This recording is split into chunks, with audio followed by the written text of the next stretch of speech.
leader John Hagee, who said that the Nazis had operated on God's behalf to chase the Jews from Europe and shepherd them to Palestine. And Adolf Hitler, who was born from a lineage of accursed, genocidally murderous, half-breed Jews, was a hunter sent by God and tasked with expediting God's will of having the Jews reestablish a state of Israel. Hagee believes that Jesus Christ will return and the Jews will have to convert to Christianity or perish in a lake of fire. Beliefs such as these have been at the heart of anti-Semitism for nearly 2,000 years, and without them, it is possible that Adolf Hitler may not have been able to perpetrate the Holocaust. Hagee claims to have 70 million listeners to his radio and TV shows in the United States. He raises millions of dollars annually for Israel's settlement enterprise, and he is treated as a dear friend of Israel. I point to the contrast between Carter and Hagee to show how confused the issue becomes when people have not come to grips with irrational fears of extermination and unexamined enemy images. How someone who offers constructive criticism so that Israel can live in peace is reviled, and how another who compares Adolf Hitler to Moses and who prays for the eventual demise of Israel is revered. To slur a person's character because they believe in human rights for all people instead of some people is infantile, and it is vicious. Did David Ben-Gurion suddenly become a self-hating Jew when he admitted that Israel had stolen the lands from the Palestinians?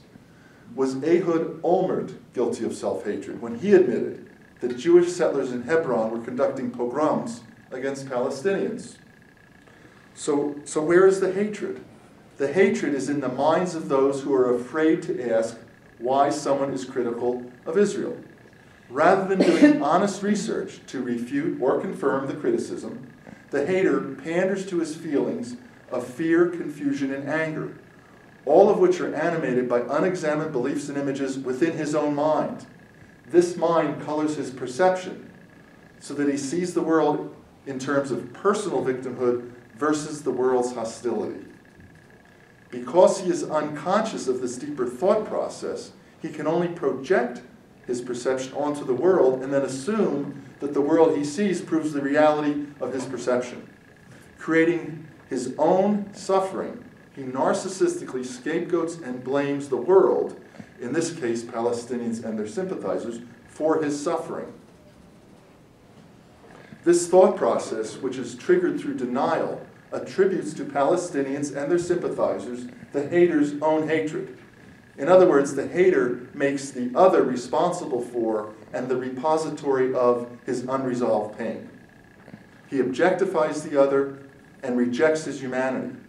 Then he supports inhumane policies that he justifies under the guise of an existential danger to Israel and the Jewish people. In so doing, he brings the world's anger down upon Israel, which then reinforces and perpetuates the cycle of perceived victimhood. Labeling as anti-Semitic, honest criticism of Israeli oppression is no different than labeling as anti-American, honest criticism of past American oppression toward people of color. And holding Israel to normative standards of conduct does not delegitimize anyone. What delegitimizes Israel are the attitudes and behavior that humiliate an indigenous people. I have not met one defender of Israeli policy who has impartially studied the actual history. If these defenders had the common decency to do so, they would discover that they have character assassinated the Palestinian people and facilitated their misfortune. The real conflict for these defenders is the inability to integrate the hard-to-believe but inescapable awareness of Israel's treatment of non-Jews with unquestioned loyalty to the Jewish state. One consideration acknowledges Israel's dark side. The other denies the dark side exists. If these defenders really want to distinguish the source of conflict and find peace, they need to look within. But there are no excuses. Willful blindness is a crime against humanity. Only by committing myself to the truth was I able to apprehend the astonishing reality that criticism of Israel was never a principal concern. Incredibly, I had never defended Israel, at least the Israel that actually exists.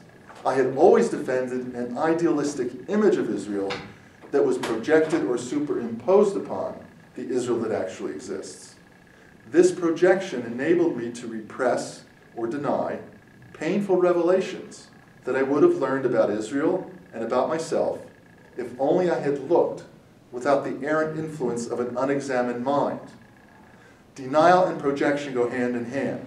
As alluded to a moment ago, what I denied about Israel and about myself, I projected onto the other, who automatically and necessarily became my enemy. My reaction to criticism was motivated more by the fear of taking on the challenge that the criticism posed to my identity than by genuine disagreement.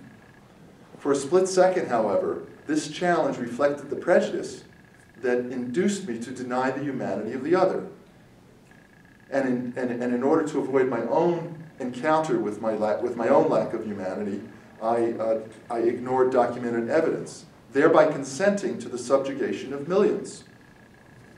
I judged Palestinian violence as a pathological expression of hatred, not the response of an oppressed people, a small minority of whom resort to violence as the only way they know to retain a measure of self-respect in the face of generations of violence inflicted upon them.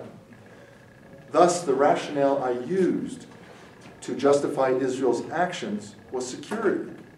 But stealing a people's land, to borrow Ben-Gurion's language, and replacing one population with another fosters paranoia, which in turn demands security.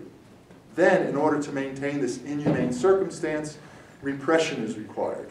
The Israeli government, through its behavior, incites anti-Semitism and then complains that the world is anti-Semitic. Rather than make peace, it knowingly perpetuates conflict in order to fulfill an out-of-control ideology. It's self-fulfilling prophecy. Israeli prime ministers Ben-Gurion, Begin, Shamir, Sharon, and Netanyahu, the ruling Likud party platform, to name but a few sources, have all held that Israel's easternmost border extends to the Jordan River or beyond. I want to tell you a little story. Last year, I was part of an interfaith peace builders delegation to Israel-Palestine. And while we were in the West Bank, we met with members of the Popular Committee of Nilim.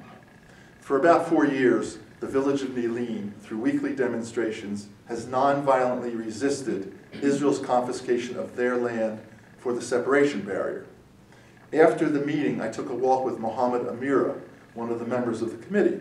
Mohammed was a farmer until Israel took his land. He now teaches at the local elementary school. Mohammed told me about a conversation he tried to have with an Israeli commander during one of the demonstrations. While holding his 3.5-year-old son in his arms, Mohammed pointed out to the commander that both men had children, and for the children's sake, they ought to make peace. The commander responded by grabbing Mohammed's son and throwing him in the cactus bushes. Mohammed did not retaliate. Since the incident, though, his son has been angry toward his entire family. When he is older, what kind of behavior will he exhibit toward Israelis? Mohammed also told me about one of his students, 10-year-old Ahmed Musa. One day Ahmed came to class with a drawing he had made of the Israeli and Palestinian flags. Mohammed asked Ahmed what the meaning of the drawing was, and Ahmed said, "Why can't we all live together in peace?" Mohammed then told the other kids in the class what Ahmed had said, and they all stood up and cheered. Sometime later at one of the demonstrations, while playing with his camera, Ahmed was shot in the head by an Israeli border police officer. He died a few days later. The border police officer was eventually indicted on a charge of negligent manslaughter. This is a very rare circumstance. Of 35 cases of police violence toward Palestinians that Israeli human rights group B'Tselem handled between 2001 and 2010, only Ahmed's and one other resulted in indictments. The police officer was eventually, recently, just a few months ago, the police officer was convicted of the murder of Ahmed Musa and sentenced to 1 week house detention. Palestinians who have been convicted of killing Israeli dogs have received prison sentences in excess of 25 years. Why did they even convict those two out of 35? Who knows? You know, to show how humane they are. I don't know. Probably. Let me move on to some of the arguments that are routinely recited to defend Israel's occupation. The first one is Israel's willingness to trade land for peace has always been sabotaged by Palestinian rejectionism. In 1977, Nahum Goldman, founder and president of the World Jewish Congress and a past president of the World Zionist Organization, said, "Israel has never presented the Arabs with a single peace plan. She has rejected every settlement plan devised by her friends and by her enemies. She has seemingly no other object than to preserve the status quo while adding territory piece by piece." This is exactly what has been happening up to today. In 1948, excuse me, in 1948, Syria offered to take in 300,000 Palestinian refugees as part of a comprehensive peace plan. UN mediator and future Nobel Peace Prize recipient Ralph Bunche pleaded with David Ben-Gurion to respond to the Syrian offer. Ben-Gurion refused, just as he refused to talk with Egypt's Gamal Nasser, who used British, Maltese, and Quaker emissaries to try to negotiate with the Israeli Prime Minister. Rather than negotiate, Ben-Gurion simply labeled Nasser the Hitler of the Middle East, a phrase that persuaded Jews around the world that Israel's neighbors were more interested in igniting another genocide than in making peace. American, Yugoslavian, and Jordanian attempts to resolve the conflict were also ignored or rejected by Israel. Israel has never honored the terms of the 1978 Camp David peace accords that called for full autonomy for the Palestinians within 5 years. And for years, Israel insisted that peace was impossible because of Yasser Arafat. Arafat died in 2004. Israel has never responded to the 2002 Arab Peace Initiative, which would have ended the Arab-Israeli conflict, normalized relations with the entire Arab world, and provided security guarantees for all the states of the region. A study of Israel's history leads to the unavoidable conclusion that it has always used peace negotiations as a charade to camouflage its true motives. Peace has always been secondary to the acquisition of more land. Israeli opposition leader Tzipi Livni laying out Israel's true motives. Israel takes more land so that the Palestinian state will be impossible. The Israel policy is to take more and more land day after day, and then at the end of the day, we'll say that is impossible. We already have the land, and we cannot create the state. End of quote. She said that? Yeah. Save your questions for later. I want to mention a particularly egregious example of Israeli and American disinformation. I'm referring to the failed Camp David peace talks of 2000.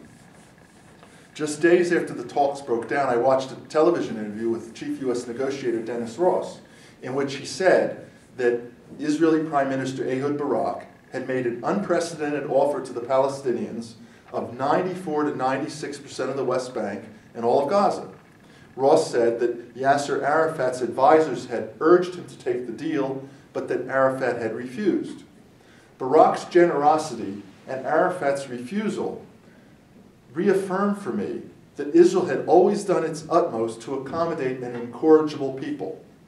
Years later, after various accounts came out about what had actually happened at Camp David, I learned that Israel had never presented a written proposal or a single map, and that President Clinton and Ross had deliberately scapegoated Arafat and deceived the public in order to help Barak in his re-election campaign against Ariel Sharon. I just